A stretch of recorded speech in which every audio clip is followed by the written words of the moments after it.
المكتبة الخضراء للأطفال. كنز جزيرة عروس البحر. تأليف يعقوب الشاروني. 1. ضاعت أموالنا في البحث عن سفينة.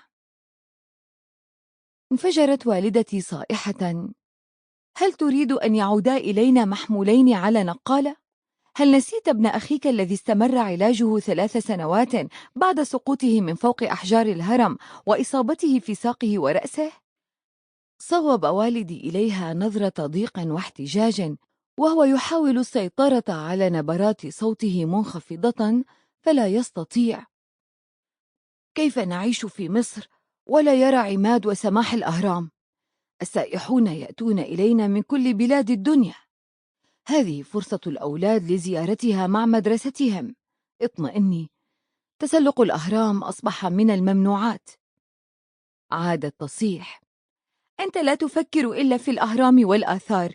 بددت أموالنا في البحث عن تلك السفينة التي تقول إنها غرقت أيام جدود جدك أمام المنيا.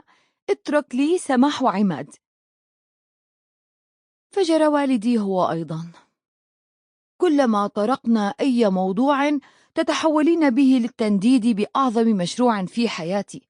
المخطوط النادر الذي عثرت عليه في مكتبة جدي يؤكد أن تلك السفينة كانت تحمل خزانة مرتبات كل جنود الحملة الفرنسية في الصعيد عندما أغرقها أجدادنا الفلاحون وهم يقاومون الغزو الأجنبي. لماذا لا تتذكرين الصعوبات التي تحملتها حتى سمحت لي الحكومة بالبحث؟ البلد كله يتوقع أن أتوصل إلى واحد من أعظم الاكتشافات العالمية. استخدمت والدتي أقوى أسلحتها فانفجرت باكية: هل نسيت أننا في المنيا؟ أنت الذي اخترت هذه المدينة جريا وراء مشروعك الخيالي هذا. يسافران 3 ساعات إلى القاهرة ومثلها في العودة. لا، لا رحلات مع المدرسة. 2. لماذا لا نذهب ونكتشف؟ ولم نشارك في الرحلة، ولم تتوقف والدتي عن مخاوفها وتحذيراتها.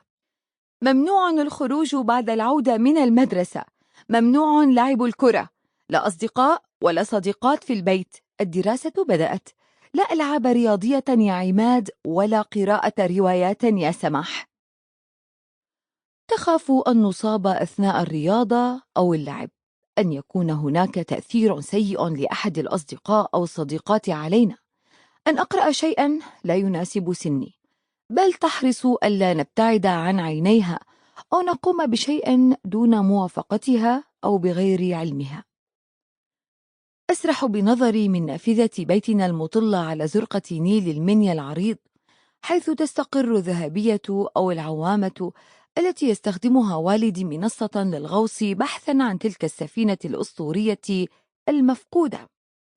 أتأمل الجزيرة المتسعة تعترض المجرى المتدفق، تغطيها نباتات الحلفاء والغاب بلونها الأخضر، وخلفها ترتفع جبال المقطم وتلاله على الضفة الشرقية للنيل بلونها الأصفر. فأقول لأخي عماد الذي يصغرني ب2 عندما يصبح عندي أبناء لن أمنعهم من السفر إلى أي مكان، البنات قبل الصبيان.